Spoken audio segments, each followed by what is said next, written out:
आणि त्याच्या तुम्ही मॅडम असं लिहून दिलं का की यांना आता या पुढे सर आम्ही पॅरेंट्सला फोन केला आहे तर तुम्ही आणि सर असं पण नाही सांगितलं की तुम्ही फीस भरा. आम्ही काय सांगितलं तुमच्याकडनं नाही काही होत असणार तुम्ही फायनान्शियल एकदा येऊन बोला. आणि बरेच पॅरेंट्स येऊन बोलून पण गेले.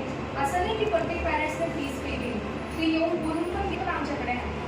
मला सांगा मॅडम तुम्ही त्याला बसवून ठेवू नका.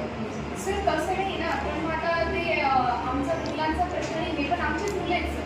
असं नाही तुमचे समाजाला पण आम्ही त्यांना काही बॅड ट्रीटमेंट दिलेलीच नाहीये सर. तर तो विषयच येत नाही ना सर.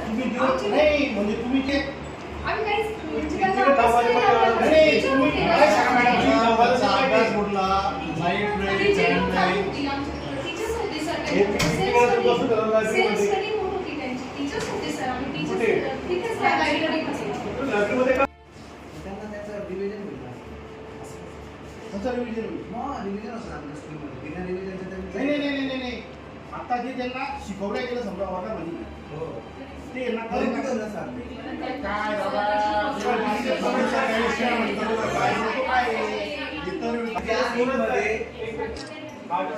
काय लायब्ररीमध्ये बसवणं फादर बोलले का तुम्हाला कोणाचा निर्णय कोणाचा आहे? निर्णय कोणाचा नाव सांगा. निर्णय कोणाचा आहे? 8, 10, 12 किती लोक आहेत?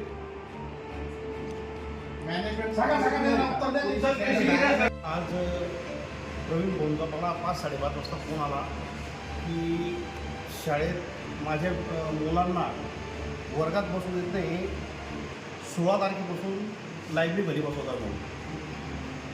तर मी ताबडतोब घरून आलो आणि आपले शिक्षण मंत्री आदरणीय दादासाहेब भुसे साहेब यांचे चिरंजीव आविष्कार दादा भुसे यांना फोन लावला की असा विषय.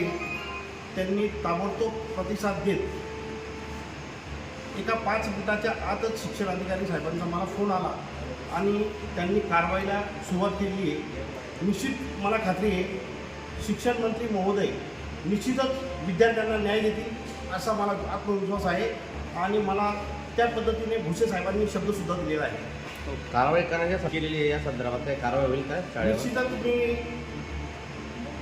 आदरणीय आविष्कार भुसे साहेबांना मी याविषयी तक्रार केलेली आहे आणि मला खात्री आहे निश्चित ते विद्यार्थ्यांना न्याय मिळवून देतील असा मला त्यांच्या